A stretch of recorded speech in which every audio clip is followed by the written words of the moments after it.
Hey, stressed out mama, are you overthinking everything? Are you letting everything freak you out, overwhelm you, and cripple you in fear, anxiety, and stress, especially when it comes to your kids? Don't worry, so are 99% of other moms. I'm Sarah, and I am a mom just like you. I am here to give you the tips and tricks to simplify, de-stress, and unwind, because motherhood doesn't have to be so hard, and you aren't alone. Grab a cup of coffee or pour a glass of wine and join me every week as we talk all things mom. I will share personal stories, what works for me, and yes, we will even chat with other real-life mamas just like you. It's time to unwind.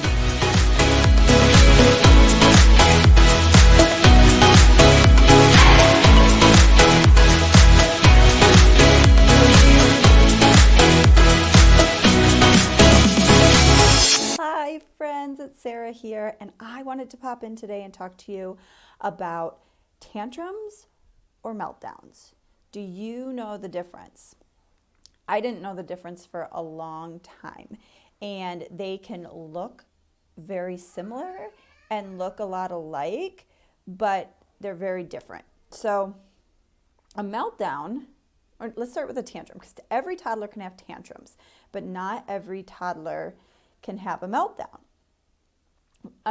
or it's less common for every toddler to have meltdowns. So you can have meltdowns and tantrums, or you just have tantrums. Now, a tantrum has a purpose. It's usually something along the lines of when mom says no, or they want something, or they're not getting their way. And so they start crying and kicking and screaming and all the things. And it's a very normal thing because they don't understand how to express what they want, or they have big feelings and they can't really control those big feelings yet. And so it's very normal, but it doesn't make it any more of a struggle. But with a tantrum, usually can be resolved if they get their way, or if the correct behavior, changing their behavior, gets them the attention that they're looking for, or you can distract and get them out of it, kind of thing. A meltdown, on the other hand, is sensory overload, and it can be from your surroundings and being in like a crowded place and just taking in too much stuff, a lot of loud noises, a lot to look at and process, making decisions, anything sensory. But sometimes it can be really obvious what it is that's setting off the meltdown, and sometimes it can be not so obvious.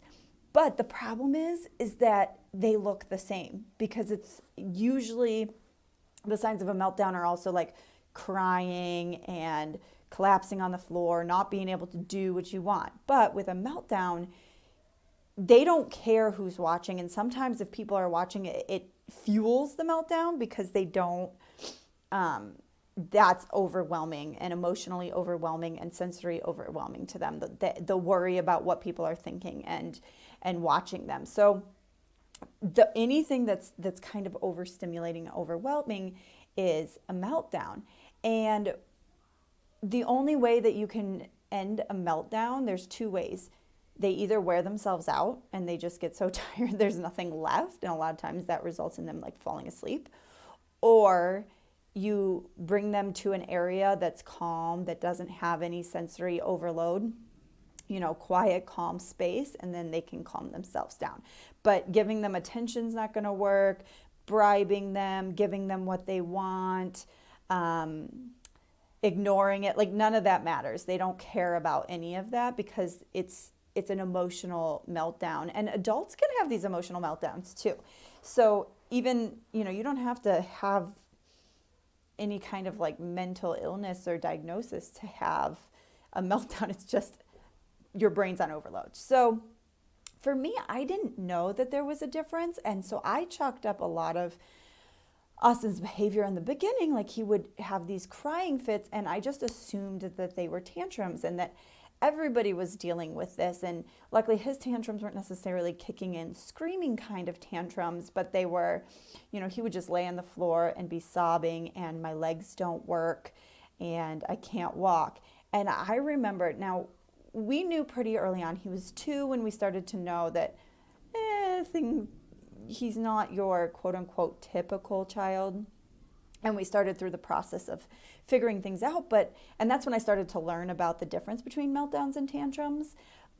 Now, remember, children who have sensory issues and can hit sensory overload, they can have tantrums too. And so when they look the same, you want to approach them differently, but it's sometimes hard to tell the difference, right? And so you having to be super aware of what's going on, or you're trying a tactic, it's not working, then maybe you have to flip your tactic. But for Austin, and that was one of the signs that we knew there was more going on with him than just typical toddler behavior, which everybody chalks things up to.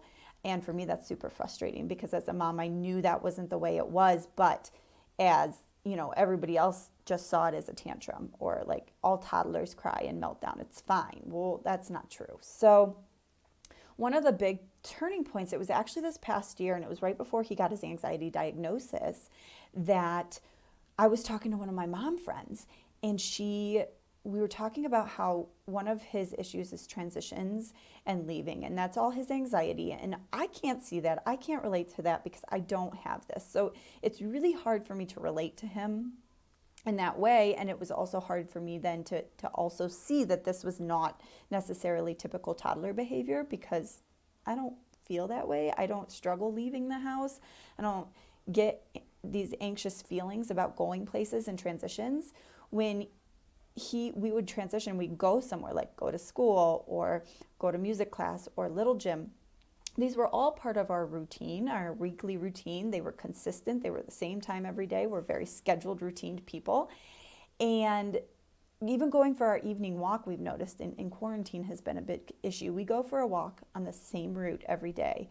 And about 50 to 60% of the time, it is a meltdown beforehand. And it's his anxiety and he cannot process the information because it's so much for him to cope with.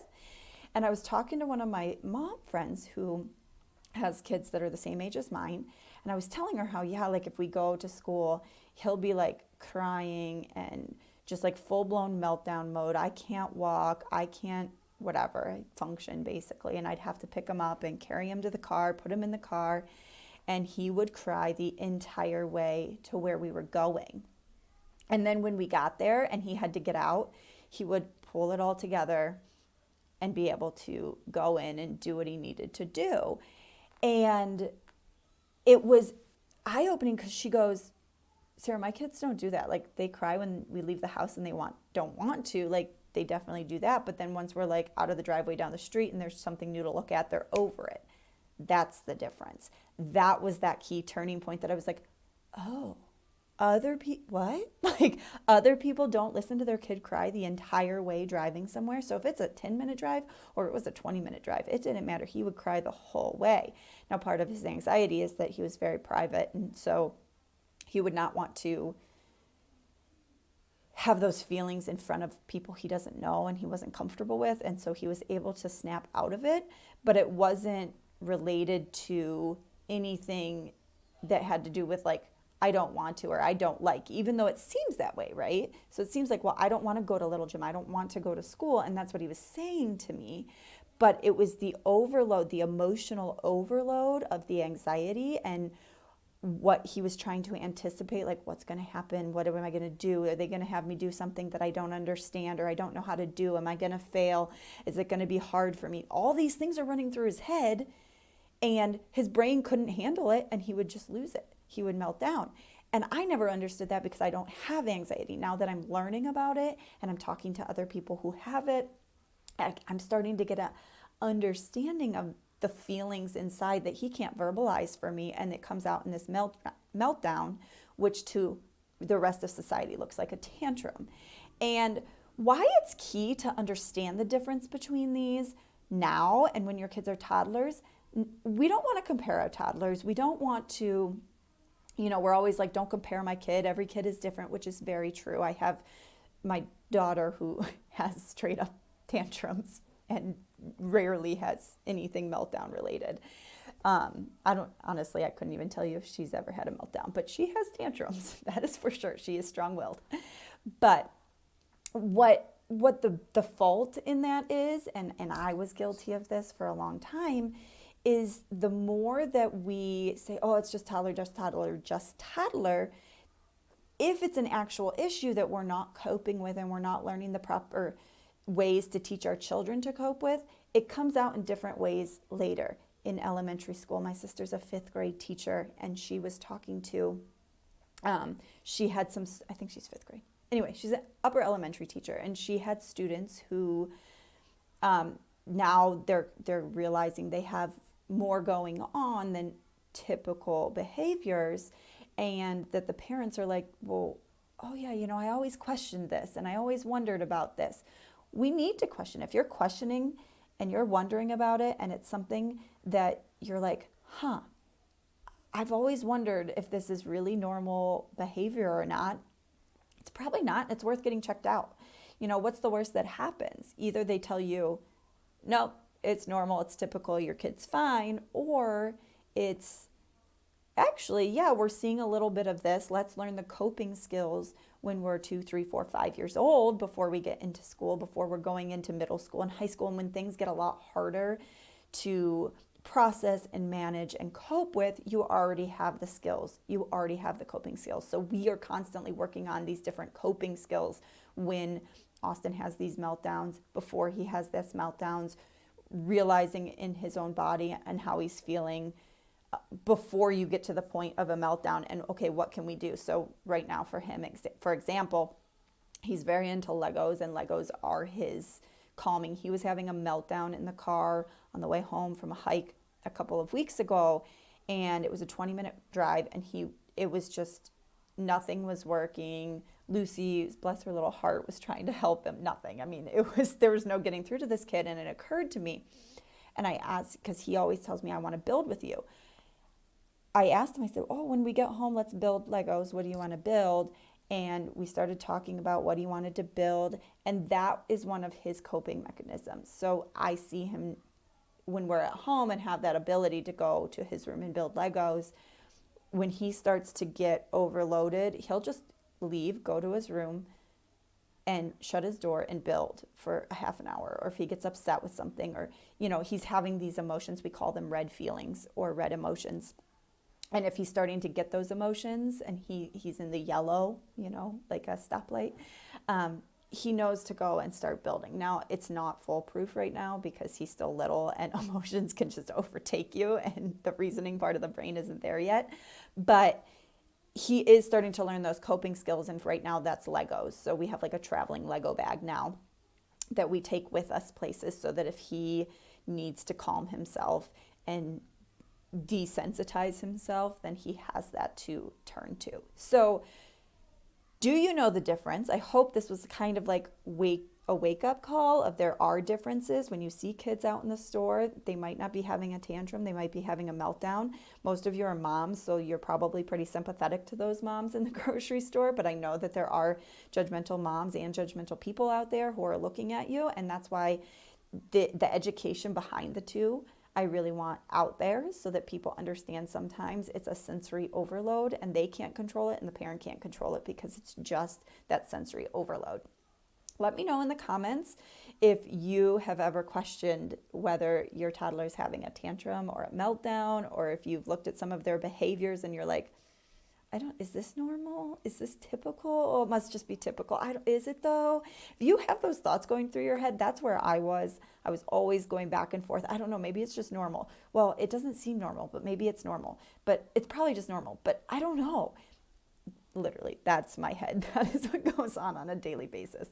So if that's you, drop me a heart in the comments. Let me know. Send me a DM.